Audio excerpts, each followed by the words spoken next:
Hi, this is Niv from The of Irvin, here once again to talk about toys, comics, mangas, movies, and shows that we love under the geeky sun. Sorry about the delay.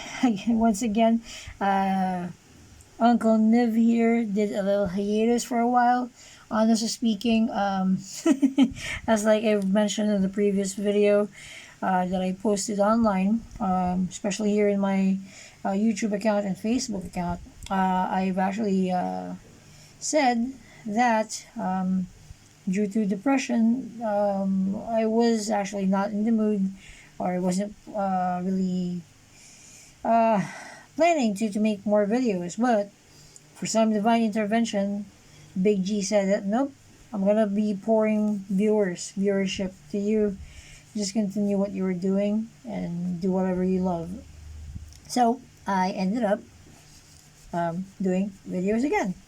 I did a couple of like live action videos, like that live in real life video about me getting the 1,000 viewership, and I kind of like it. Honestly speaking, most of our videos here just gets a couple of likes, views, and that significant, the particular video, the Spectacular Spider-Man and Amazing Spider-Man video uh, with this guy here. Yeah, it put a lot of viewers, and I got so hyped that here we are once again, doing this whole stint. So in this case, now I posted a little poll in my Facebook account. Who should we review now? Because I'm almost done with the Spider-Mans. I only have like a couple of Spider-Mans to catch, like Baghead. Although I don't really want to get that, but that's one thing that we're missing in the collection, big time. I sold my Spider-Man with Shocker. That was actually long gone, but maybe we can get him back. I don't know. Depends on my mood. Depends on my budget as well. So I will get that eventually. And then who else? Future Foundation Black and White. I don't have that. Who else? Spider-Man 2099, the white variant, who have a big head. Mind you, he has a big head. And then Spider-Man from the um, 7 pack with the Sinister Six. And speaking of Sinister Six, that's our theme for the next few reviews. We are going to talk about the Sinister Six and some other Spider-Man villains that we will actually showcase. One moment, let me just get somebody.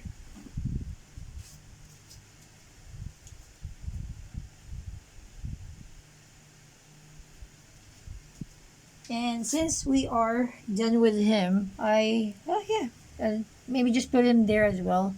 We're done reviewing this particular guy. This is the custom made Electro by Brother Jaren Imperial, Biraco. Shout out to him. Thank you for always helping me out with my figures. I got a lot of figures that are customized from him. Um, and, to be honest, he's my go to guy. Also, Miggy, he did fix the Spider Man that we have there, the Tobey Maguire Spider Man. Sadly, like 2 years ago, he broke his knee. So yeah, that's why I have to have him operated by Brother Miggy. But enough of that. Enough of me rambling about the magical stuff that's happening with my collection. And let's talk about the toy that we have in front of us right now. By the way, this is going to be the Sinister Six, the original, the OG Sinister Six. Eventually, I'll introduce Green Goblin, Venom, Morbius. Shout out to Dada Marlino from Iloilo. He really loves that character. Who else do we have here? Absorbing Man, Claw, the Lizard, and Rhino, just to say to name a few of the villains here in my collection. Also, yeah, of course, Black Cat. before you forget, Black Cat is also there. And then yeah, actually it's gonna be like a Star Wars slash Marvel Universe review because I did get the Kira figure for Star Wars collection, but I said okay, she looks cute, so I'm gonna be painting her hair red. So that's what I'm using as my default Mary Jane right now. As I mentioned in my previous review, Mary Jane in the Marvel Universe toy line is hecka expensive. So nope, no siree. I am gonna get this one for $200 and use her as my main Mary Jane.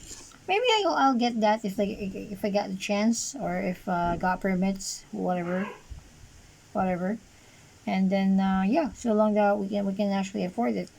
But for now, we will keep it cool and simple. So here we are now. Actually, I rambled for quite some time, a couple of minutes now, but I'm actually preparing everything. To be honest with you, and my mom just shouted because of the dog, the naughty dog. Um, Not the one who made that game. No, we don't want to talk about ever. But our dog Ash is really really naughty.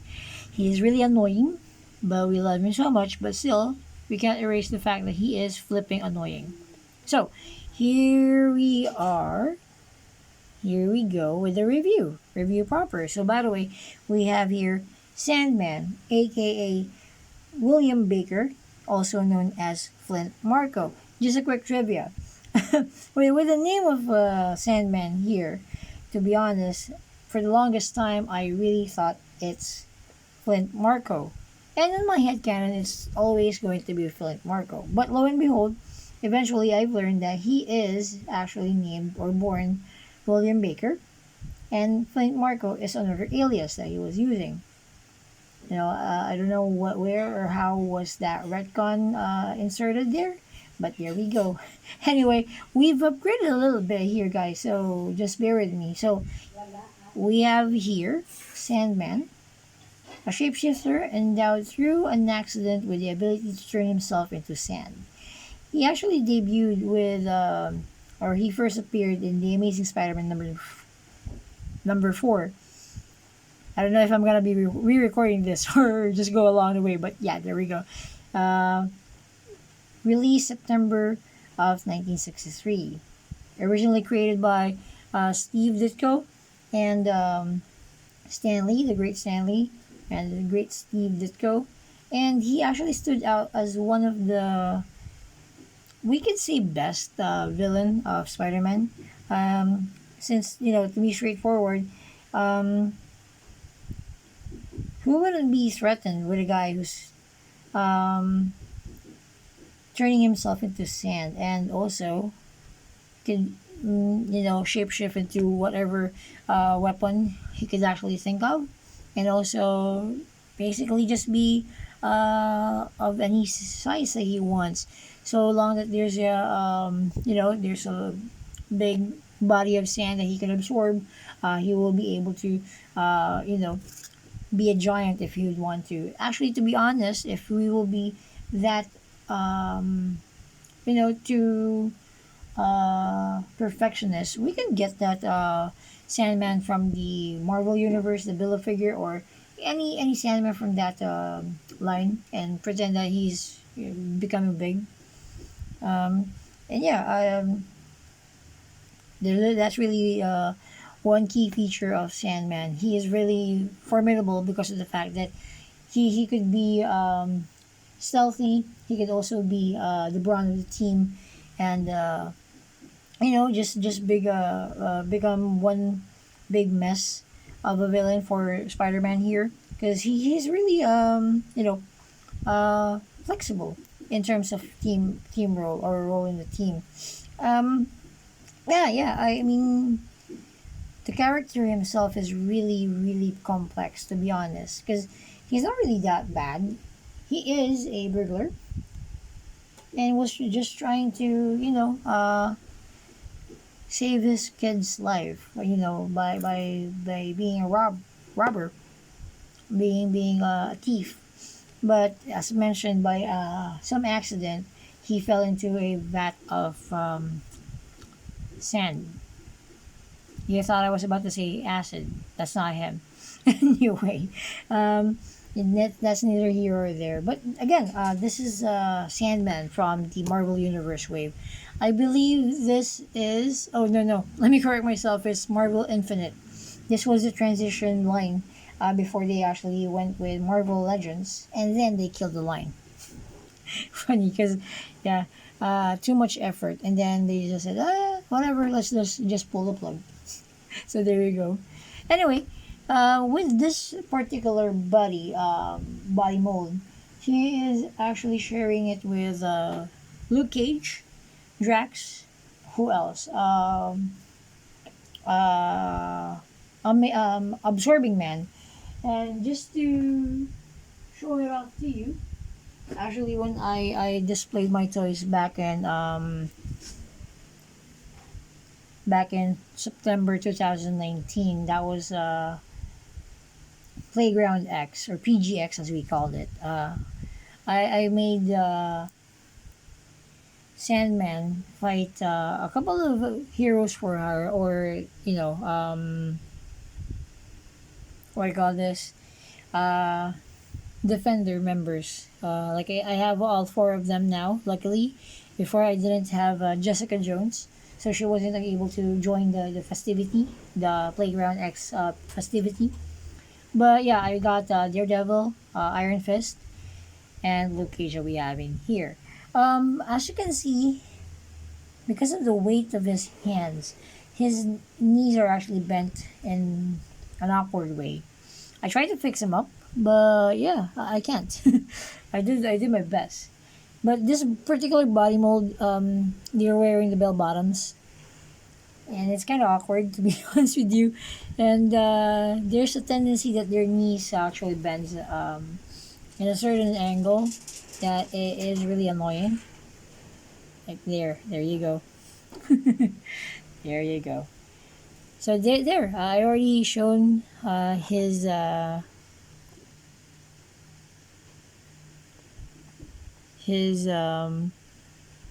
features there. His profile, left, right, back and forth. So let's talk about now his articulation. Okay, so like Luke Cage over there. By the way, I haven't reviewed Luke Cage. That was my mistake. I just revealed one of my figures already, but eventually after this, maybe after Iron Man, I actually have a lineup now planned out. Maybe after that we will visit Luke Cage once again when we review the Defenders. But anyway, going back to Sandy here, Sandman, his head is in a ball joint, but the way it was actually sculpted, he can only do left and right, left and right, and you can barely move it. There's a wiggle there, but you can't make him look up or look down. His arms will go out this far, and it will not be impeded by the large spike hand there, or the big hand that we have here. But yeah, that's that. Let's see if we can. Okay, he can go farther if we really push it. It will go around, no problem. Look at this. Because of the weight of his hand, it will actually just circle back. Single jointed elbow and twist. No wrist because of the way it was molded. I really like the idea that his hands are morphed into a giant grabby hand and a spike ball. But if you will notice, if you'll just look at it, his knees are bent in an awkward position. Diaphragm joint, which will go forward that much, go back further, much more, and you can actually pivot and go left and right.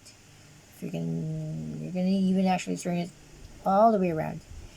He will kick forward this much, side, and back. Oh, oh, oh my God, oh my God. Oh, okay, no. Okay, but you saw it that he can, maneuver it like a like an you know, propeller. Double jointed knees. Yeah, I won't attempt to kick the butt. And his feet will go side to side. And let's see. Nah, don't. There's no rocker there, but side to side. Overall, actually, with Sandy here, Sandman here, he looks really great, despite the fact that he has a very heavy arm or arms. To be honest, he looks really great. Actually, one my minor gripe that I have for this figure is the way the um, legs are actually sculpted. One leg is longer than the other, and for Sandy here, his knee joint are very soft. That when you just let him stand for a while, it will bend back like that. So yeah, he stands in an awkward position. And I also forgot to mention that he came with another variant. Um, they came out from the same wave, but this is the sand version. The other variant, although the hands are the same, it's actually colored brown, light brown to mimic the sand effect. He is actually colored. Um, Sandman is actually colored green, green and brown. And what's funny is that with the Sinister Six, that's actually a theme with them. And also, I forgot to mention that I really like Hayden Christian's church portrayal of Sandman. They actually got it quite well. But yeah, it's neither here or there. Anyway, thank you again for hanging out with me. This is again Liv from The of Urban. Please like, share, and subscribe to the channel. Please leave a comment and let me know what you think about the figure, the review, and also, just shout out, say hi to me. I mean, you know, I really want to talk to you guys, and so far, I have a very small following, and any comment, any information, any idea that you can actually share with me is really appreciated. Again, thanks for your time. Have a great day and stay safe. Okay, bye.